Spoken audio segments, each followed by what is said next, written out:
guys, alam niyo, share ko lang bilang lola. No, syempre nasa bundok na ako ng tralala.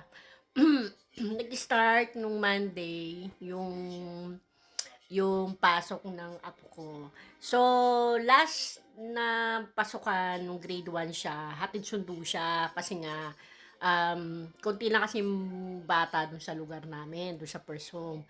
Pero ngayon, since ganun pa rin naman, konti ang bata, tinupad na nila yung rules nila na kailangan maglakad na yung mga bata.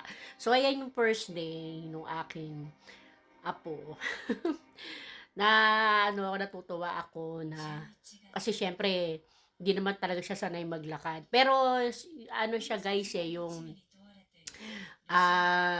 inano siya, lagi siyang, pag may oras si Ate Pau, mama niya, naglalakad sila papunta sa school. Imagine you guys, parang magpo 40 minutes ata papunta doon sa school. Ang layo talaga, no?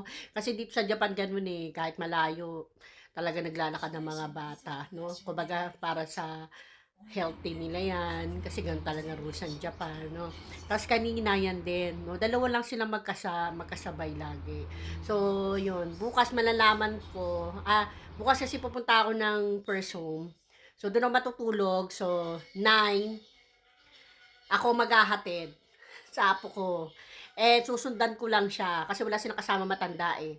Doon lang ako sa malayo-layukan nila habang sinusundan ko. No, gusto ko lang makita kasi gusto ko siyang i-vlog. No, pero bawal ipakita yung itsura ng mga bata, no. Parang ano lang. No, masaya lang ang lola kasi kahit na hindi ko siya nakakasama, no. Masaya ako na kahit papaano kaya na niya kasi kinakabahan talaga ako dati kasi inisip ko kaya ba niya kasi mataba ching si Kulotsky, madaling mapagod eh. So ngayon, makakatulong sa kanya yon. Pero ang ano dito, sa umaga lang siya maglalakad, sa hapon siya susunduin kasi pupunta siya ng center, doon siya nag-i-stay ng 1 hour, no? 1 hour o 1 hour and a half.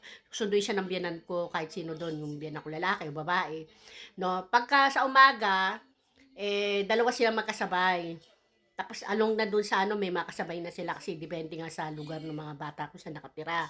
And then, kasi isa lang ang daanan dito ng mga bata guys, dito sa Japan. Hindi sila pwede sa highway. Kung saan lang ang pwedeng daanan ng mga bata, dun lang. And then, yung kasabay niya, yung nakita niyo kanya sa picture o sa video, is ano yun, excuse me, ano siya, tawag dito, pag hindi makakapasok yung bata kasabay niya, i-message yung biyanan ko, kaya yung anak ko, para ihahatid na lang si Kulotsky. Yun, happy lola lang, shinare ko lang to guys.